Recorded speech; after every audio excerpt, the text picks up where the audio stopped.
بعض، عاملين ايه؟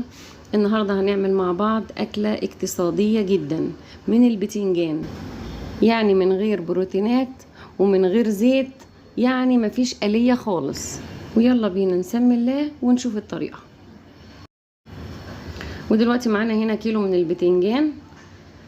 البتنجان ده احنا هناخده دلوقتي على البوتاجاز نشويه بحاله كده زي ما هو اهو. خدت هنا بتنجانه وحطيتها على النار مباشره وولعت عليها.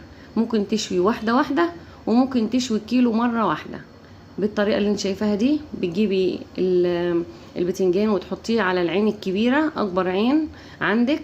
هنا كان عندي شبكه كده فحطيتها عشان تضمهم كلهم، ورحت حاطه كيلو البتنجان كله عشان يتشوي بالطريقه اللي انت شايفاها قدامك دي. وطبعا في الحاله ديت لازم تكوني معليه النار على الاخر. وده شكل البتنجان كده بعد ما اتشوى. وعشان نقشره هنجيب